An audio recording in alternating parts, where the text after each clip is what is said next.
Hello, everyone. If the United States were to become more of a communist society, we would see a lot of major changes.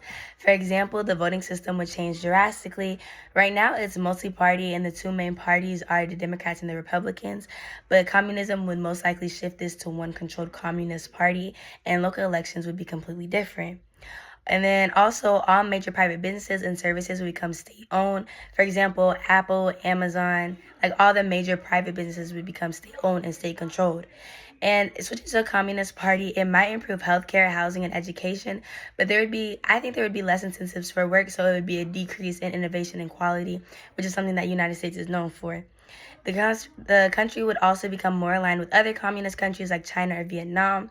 Also, regarding personal freedoms, communism would probably be applied in a more hybrid type of way, and certain liberties would be impacted, but I don't think everything would be heavily restricted since things like freedom of speech are written into our Constitution, but it just depends on how the system is implemented because I feel like the United States is very strong in their individualism and in their personal freedom. So I feel like it would be hard to completely change all that, which is why I also think that a communist system would not last long term in the United States because of how individualized Americans are and how strongly they would be against it. I feel like a lot of Americans really pride themselves on having their own land and having their own stuff to own.